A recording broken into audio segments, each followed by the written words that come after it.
Hello and welcome to the greenhouse. Today is a very exciting day. We are going to be separating our tomato plants into their own pot. So here's a pot. This has 3 tomato plants in it.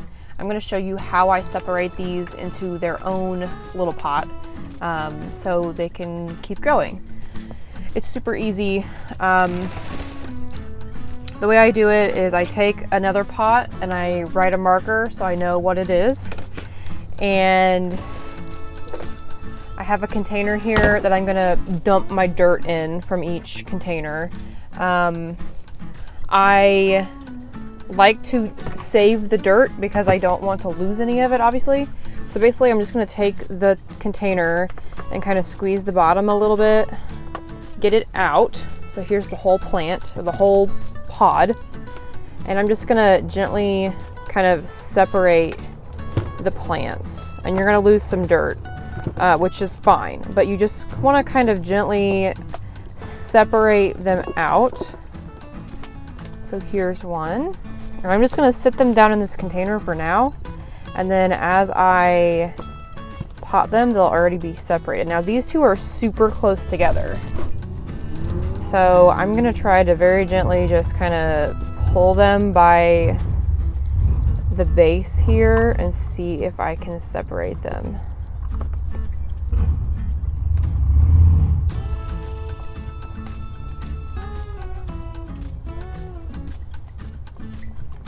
There we go.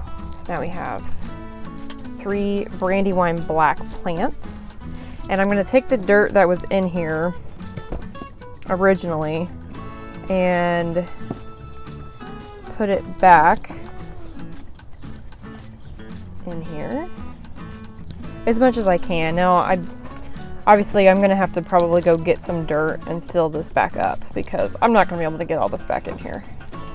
Yeah, I only got that about halfway full, so I'll have to go grab some dirt to put this in. But here's a pot that does have dirt in it. So basically what I'm gonna do is I'm just gonna take my finger and kind of shove it all the way down into the bottom of the pot, and then just take one of my plants and just push it down in that hole. And you want to push your plants down in and then kind of dump more dirt in on top, because you want, especially with your tomato plants, you want to bury them super deep. I mean up to the first set of leaves deep. Just gonna break up any clumps in the dirt, and there we go. There's one brandywine black plant transplanted. So I'm gonna go grab some more dirt and I will be right back. Okay, so I grabbed some dirt, put my hair up because it's like 100 degrees in the greenhouse right now. So basically what I'm gonna do is just the same thing. I'm just gonna fill this cup up, potting mix, shove my finger down in the middle of it to make a hole, and then we're just gonna pull another one of our plants, and I'm gonna try to shake some of the dirt off, just a little bit, and then just shove them down in the hole. You just want to make sure that you get as many of the roots as you can. Obviously you're going to break some off, which is, it's inevitable, it's gonna happen, and it's not a big deal. Just be mindful, and just plant them super deep. So here's another one planted deep. I usually like to plant them up to their little first leaves here, and I'm just gonna shove a plant marker in it and put it back in here. I'm in the greenhouse right now. The tomatoes have been out here for a couple days at this point.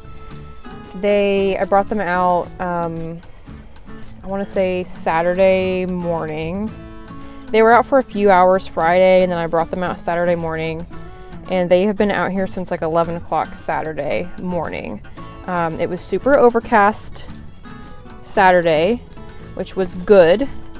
I didn't have to worry about them burning out here. I came to check on them a lot because I was, worried. I'm worried about them all the time.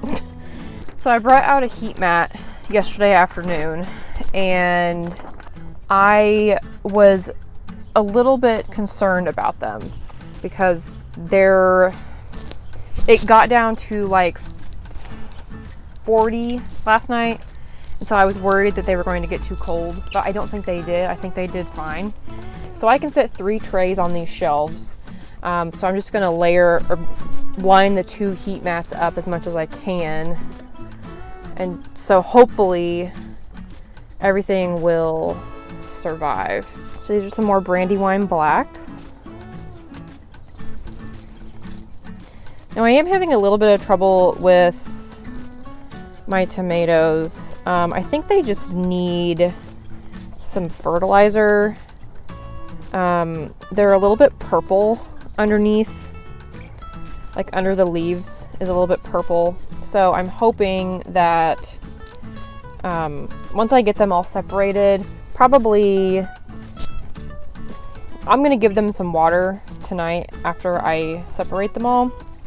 But probably tomorrow I'll come back out and give them a little bit of fertilizer, just because I'm worried that they are not going to have enough nutrients. I think that might be the issue. So we're just gonna give them a little snack. Yeah, so these 2 are really close together. I just grabbed them right here and just kind of gently pulled them apart. Just be super careful. And you know what? I start so many seeds, and I always encourage people to start more than they need. If you break one in half, it's not the end of the world. And you know, right now it's March 30th. These realistically won't go out until the end of next month. So, and they can keep coming out into the garden until June. So if I need to start more, which I actually did start some more seeds yesterday. I started some more white cherry seeds because none of those came up. And I don't know why. One came up, but it didn't do anything. It's actually still back here. I don't know if you can even see it in there, but see, it's super small. I don't know why it didn't come up, or it didn't do anything. It came up and then it was like, eh. So you can use this method with pretty much any type of like planting vessel. I'm using the same pots that I started in because I bought these pots so I could repot into the same container and not have, you know, 2 or 3 different sizes of pots hanging around. Last year I started in a seed cell tray and I transplanted into solo cups that were just, originally they were just double stacked with a drainage hole in the top one. And then I eventually moved them into just big containers in my basement. So whatever you have really is fine. I mean, they don't care. They'll live in a freaking yogurt container, you know? So they don't care. These are large red cherries. These are tall boys. So I have my string in the bottom of my pots, my little wick. When I'm pulling these out, I'm trying to just hold that so I don't get it out. That first pot I pulled out, I actually ended up pulling everything out of it, including the string, which is whatever. But so that doesn't have a string in it anymore. But these, I'm trying to just keep the string in there so I can still have my little wick. I counted my plants a couple days ago just because I was curious to see how many I ended up with. I hadn't counted anything since they came up, and I have 49 tomato plants out here. And I just started some more white cherries. I may have to start some more of some other varieties. I'm not sure yet. We will have to just wait and see what I end up with. Once I get everything separated, I'll do an inventory of what I have. Now these plants are a few weeks old. They have gotten their second set of true leaves. I probably could have transplanted them a little bit earlier, but I was waiting on the greenhouse to warm up enough to put them out here because, like I said, I don't really have the room in the basement to keep them all like under a grow light until it's planting time or until it was warm enough for them to come out here. So that's why I went ahead and I just waited, and it's fine. You can wait as long as you want. I mean, there's no set rule that says you have to transplant your tomatoes when they're this size or they will die or whatever. Like, transplant them whenever you have the time, have the place to keep them, have the resources, you know. And they will shock a little bit. These first Brandywine Blacks that I transplanted are already looking a little limp, but they should come back pretty easily. I'm gonna make sure I keep the greenhouse cooled down. It's like 100 degrees in here right now. But yeah, they're a little bit floppy. So if you can see, this is one of the first ones I transplanted. It's a little floppy, but it'll come back. By tonight, it'll be totally fine. It'll be like, I was transplanted, I don't even remember it, you know?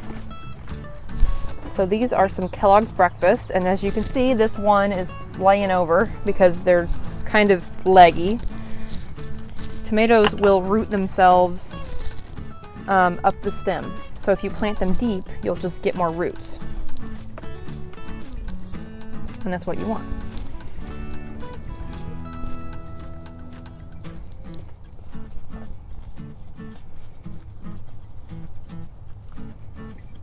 This one came out upside down.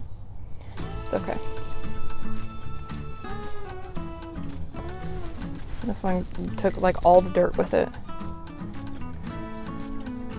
I just try to take some of the dirt off of the roots just so it's easier for me to see like what I'm handling.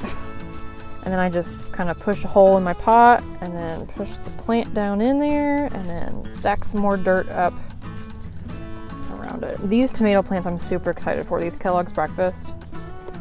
I grew the Lemon Boy last year for the first time. It was my first yellow tomato I'd ever grown, and they were so good.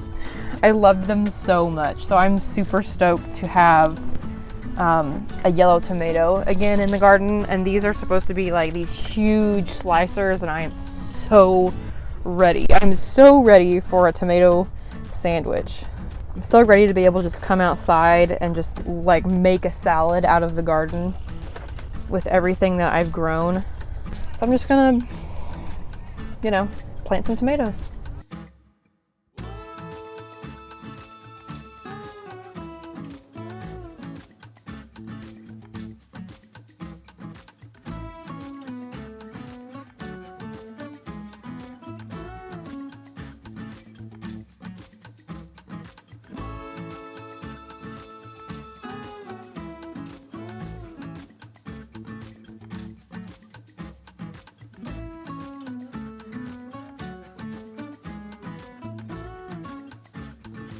Okay, so I got one tray transplanted into separate pots down here. I am going to go inside for a bit, take a break, give these babies some water, and open the greenhouse back up and let some air in. It's 98.8 in here. So it's 4 degrees cooler than it was. It was 102. But I'm gonna open the vent here and let some air in, get some airflow going, hopefully get it to cool off in here a little bit. I may not transplant all of my tomatoes today. I may wait and do the other tray tomorrow. I'll have to look at the weather and kind of see what it's gonna do. But I don't want to shock my tomatoes too bad. So I'm gonna try to keep it as cool in here as I can this evening. So basically, I'll show you my vent in a second. So I have a hole right here with another tarp zipper, and I just open this up and then I pull it up like this, and I have a little clip on it that holds it open. So this lets airflow in. I have one over here behind me too, but the zipper came off when I put the tarp zipper on, so I haven't been able to get that back on yet. It hasn't gone back on. But I have the door propped open also with the watering can. So I'm gonna water these babies from the bottom. I'm just gonna fill the tray up with water and let them kind of have a little break. And then I will probably come back out later or tomorrow and finish up the second tray. So I did not film when I transplanted everything else, but everything has been repotted and they are getting huge. This is a large red cherry plant and it is massive. And then over here, there's some more.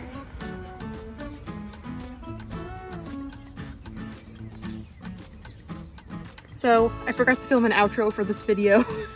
I came out a few days later and repotted the rest of the tomatoes.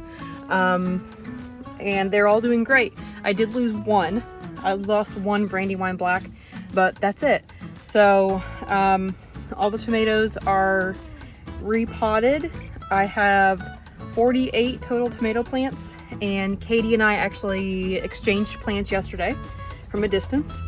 And so I have all my tomatoes for the garden, and I started some more seeds, but I will talk about that later. So thank you for watching, and I will see you in the next one.